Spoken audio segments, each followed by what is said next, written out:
Là, il est 6h moins quart. Je viens de m'arrêter là pour manger. Je suis à 2008. J'en ai terminé avec le parcours tracé, donc maintenant c'est que du hors-sentier. Je vais attaquer les difficultés. Donc là, on voit l'aiguille noire. C'est le lever du jour. Il y a un silence extraordinaire. Je suis tout seul.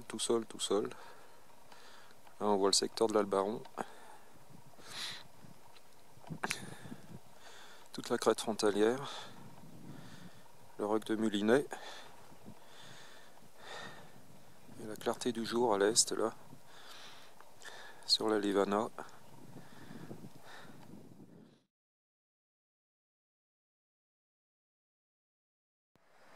Bon, il est 6h15. 6h15. Donc je suis reparti, j'ai continué à monter un petit peu, je dois être à peu près à 2009 par là. Il fait un froid de canard malgré l'absence de vent. Les écoulements d'eau sont plus ou moins gelés. C'est vraiment pénible, j'ai l'onglet malgré les gants là. Et voilà donc le premier soleil sur le roc de Mulinet. C'est un instant magique là. Roc de Mulinet.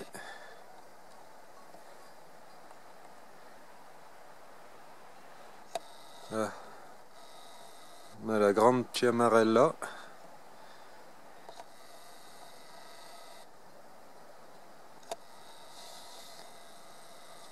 Là on a l'Albaron. Bon, c'est tous des sommets qui passent les 3006 là.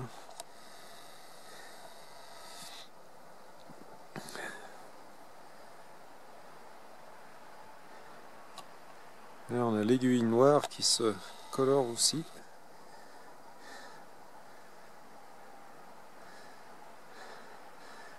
C'est un moment qui passe très vite, on n'imagine pas à quel point le lever du soleil se fait rapidement. On peut dire que de minute en minute, le paysage change. C'est vraiment magnifique.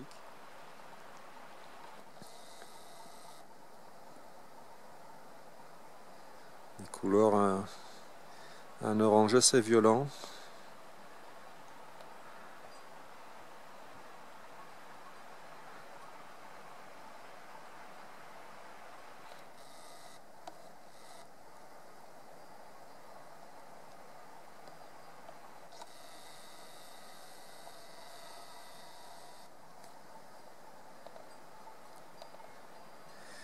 Et moi, ma foi, je vais continuer ma route. J'ai encore au moins 500 mètres de dénivelé devant moi. Bon, c'est du terrain plutôt facile, mais on verra bien.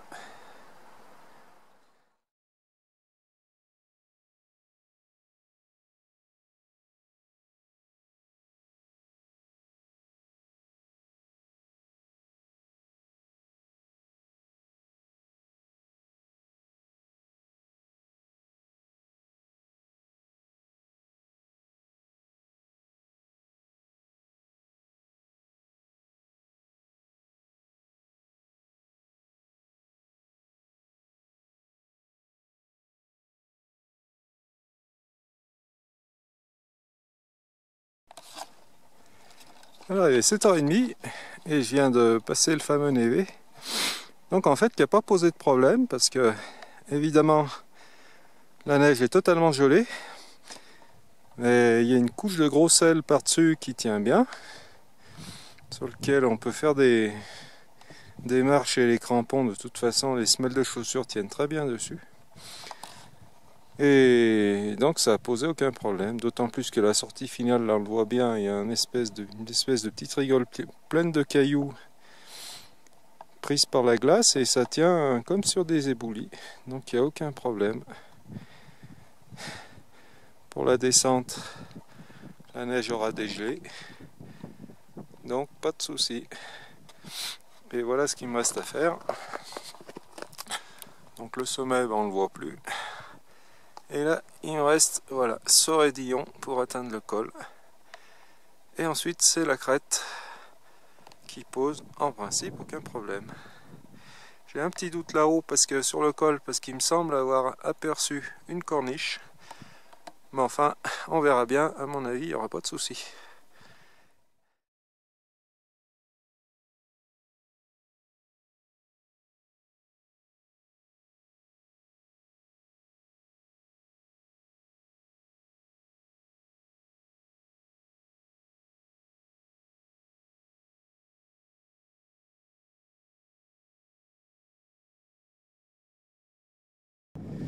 Là, je suis quasiment au sommet, sur l'arête.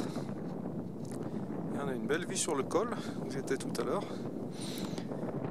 Et alors, de l'autre côté, on s'aperçoit que côté italien, il y a une grosse purée de pois. C'est la nebbia. Ça s'appelle la nebbia. Grosse purée de pois sur la plaine du Pô, le Piémont. Et ça a tendance à déborder sur la France. Donc là, on retrouve un beau glacier. Là. Avec la lumière du matin, c'est vraiment très très beau.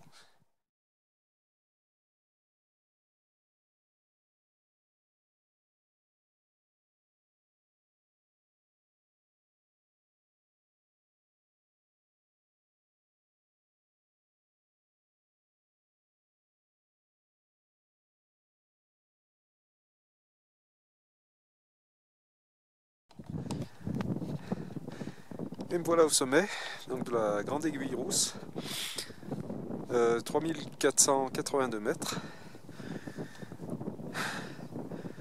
Donc il fait beau, il y a très peu de vent, mais il est glacial. Et avec le soleil, eh ben, c'est assez agréable.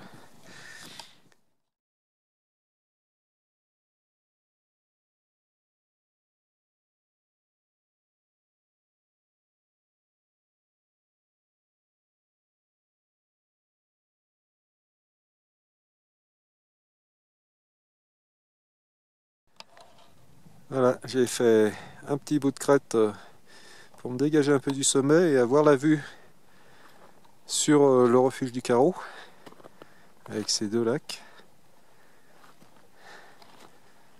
qu'on voit ici.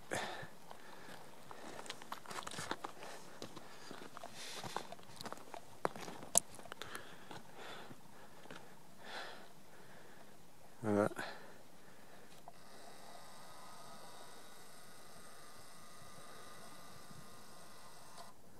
Le refuge et les deux lacs.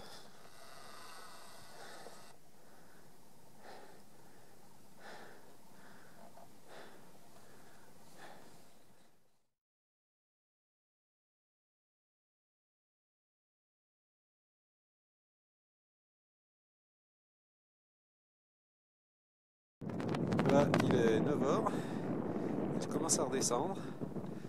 Donc on voit bien que les nuages viennent de plus en plus côté France et puis ils ont tendance à monter comme prévu.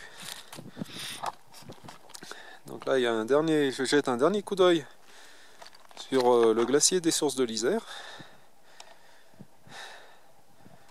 qui est encore assez étendu.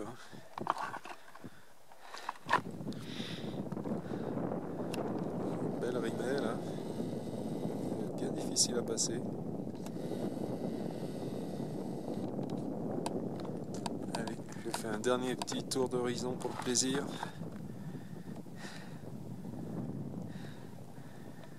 Et voilà, côté roc de Mulinet, on voit que ça s'ennuage de plus en plus.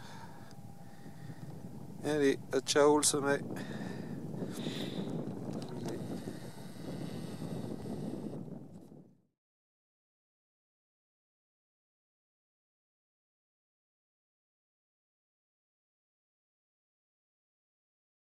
Oh, je résiste pas à refaire encore un bout de vidéo parce que là je tombe sur une plaque d'Aster et juste à côté, et ben il y a des Edelweiss tant qu'on veut. Il y en a de partout. Il y en a de plus en plus au fur et à mesure que je descends. Je descends pas exactement au même endroit que ce matin, à une dizaine de mètres près. Et en fait, il y en a encore plus que ce matin. Et alors des asters et des edelweiss en même temps. Là, franchement, c'est la première fois que je tombe dessus. Voilà, émerveillement.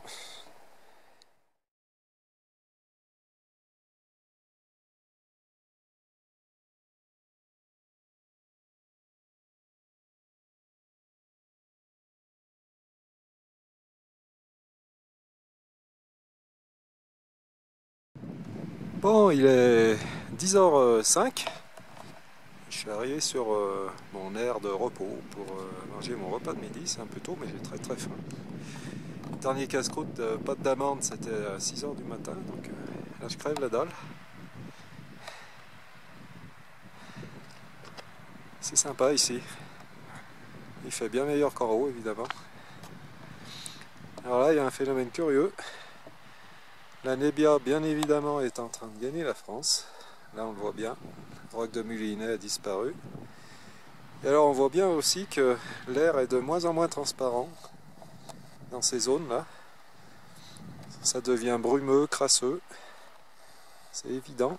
Alors que quand on va côté français, alors là, évidemment, il y a le beau lac.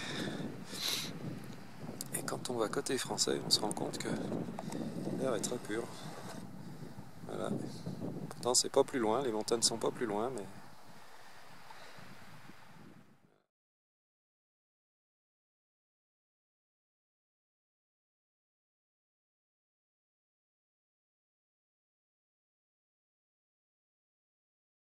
Bon, là, il est 11h30. Je dégringole à toute allure. Là, il y a une magnifique cascade. Et on est déjà pas bien loin du fond du vallon.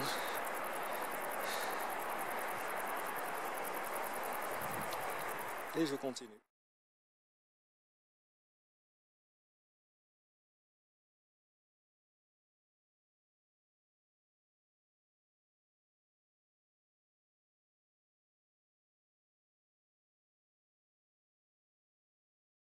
Alors, il est 12h05. J'ai presque terminé la descente, rejoint le fond du vallon. Et alors, je tombe sur une colonie, une plaque d'aconite. Et c'est vraiment... Je n'avais jamais vu. C'est pas très courant, j'en avais déjà vu isolé. Mais en plaque comme ça, je sais pas si ça va bien rendre en vidéo, mais alors ça a une couleur bleue extraordinaire.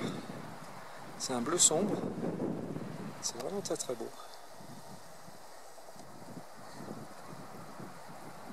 Voilà. Et ben je vais faire mes 3/4 d'heure de piste carrossable. Et après, voiture.